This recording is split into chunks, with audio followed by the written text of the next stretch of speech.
Hi guys, it's Becky here. Welcome to my virgin kitchen. We're not in the kitchen today. Barry's brought me out to the beach and it's freezing. It is cold. It's really cold. Today I am showing you how to make the most amazing rainbow tie-dye coloured drip cake. It's so colourful and I was so proud of myself that I managed to achieve this. Now this wasn't just any cake, this was a cake for Chloe's 5th birthday, so it had to be covered in trolls and really bright colours. I really do hope you give this a go. If you do want to give this a go, check out the ingredients and the method over on myvirginkitchen.com. The first thing I did was I made 2 chocolate sponges and 2 vanilla sponges. You've seen me make these before on the Easy Peasy chocolate cake and the Victoria sandwich cake recipe, and we'll put links for those videos up here and down below, and also in those recipe videos are how to make the buttercream that we're going to use. First up, grab yourself a cake stand. Now we've got one with a spinny top and makes icing cakes so easy.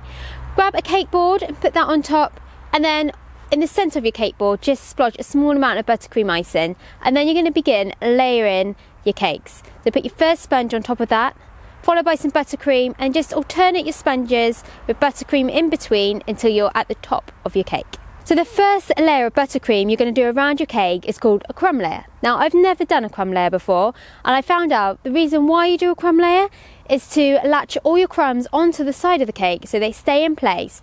So when you do your final layer of icing, those crumbs do not show through. Do your best to get it as smooth as you can, and then you're going to leave the cake to chill for about 20 minutes in the fridge. We would have put ours in the fridge, but it was freezing that day, so our conservatory was just as cold as a fridge, so we put ours out there.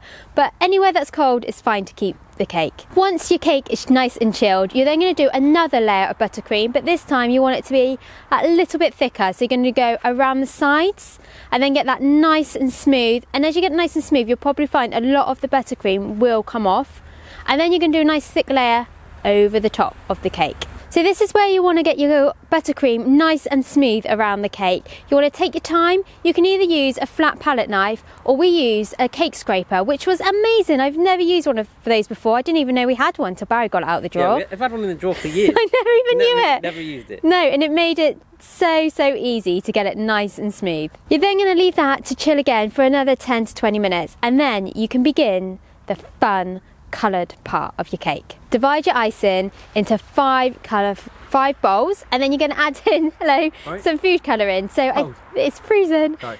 So we use blue, purple, yellow, pink and orange for our colouring. Once your coloured buttercream is ready, this is where you can begin to make your cake look amazing. So get a small amount of any colour you want to begin with, and just gently put it on the side of the cake. You're going to do this with each colour, just alternate it, and you want to get the colours all over the cake. You want to get it completely covered in spots of coloured icing, and it did kind of look like it had some sort of spotty disease or some kind of colourful mould going on. I think it should have stayed like that. It did look pretty cool, all the coloured icing all around the cake. Once your cake is completely covered in spots of buttercream icing, the multicoloured, you're then going to grab your spatula or your cake scraper, just hold it at the side, and you're going to gently spin your cake round so all the buttercream icing merges into one, and you've got like a cool kind of tie-dye thing going on.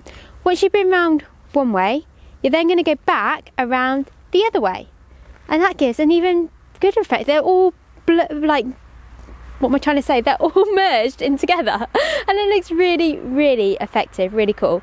Don't worry if when you're scraping around a lot of buttercream comes off. That's absolutely fine. Just scrape it to the side, but keep going round. When I did it, I got my cake nice and smooth, but I did notice I had some gaps and some holes where I hadn't quite put enough icing on. So I just got a small amount of any colour, put it in the gaps, and I put my flat spatula in some warm water and just smoothed those holes. So the last bit you're going to make is your chocolate ganache. So I broke up some pieces of white chocolate, put them in a bowl, then poured over some cream, and I blasted this in the microwave for a minute or so, and then gave it a good stir together. You just want to get that chocolate all nice and melted. I then changed it to pink. So I added in a bit of food colouring. Now I didn't have the oil-based food colouring, and because we're putting it in chocolate, you need that. So I also added a drop of vegetable oil and gave it a good mix together, and that will mean that the chocolate will not seize. You're then going to pour a small amount onto the top of your cake. Now you can put it quite close to the edge, but you're just going to gently push it over the edge so it creates like a drip effect.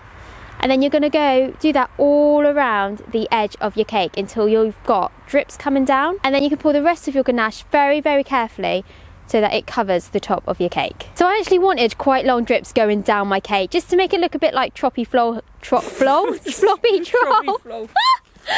troll hair. But if you want shorter drips going down, just let your ganache stand for 5 minutes so it's not as runny, and then you should just get smaller drips going down. So let that firm up for a few minutes, and then you can just add your decorations on top. So we went for trolls, of course, we had troll figures, and then we did a little 5 with some Smarties and added some rainbow strip sweets. And there you have it, our cake was done, and I was so pleased with it. I know I said it before, but this is my first time making anything like this, and I'm really pleased. And Chloe absolutely loved it, and it tasted amazing too. So please give this a go. If you do, send us your pictures. We'd love to see how you get on. Don't forget to follow us on all social media, and we will see you again next time. Bye.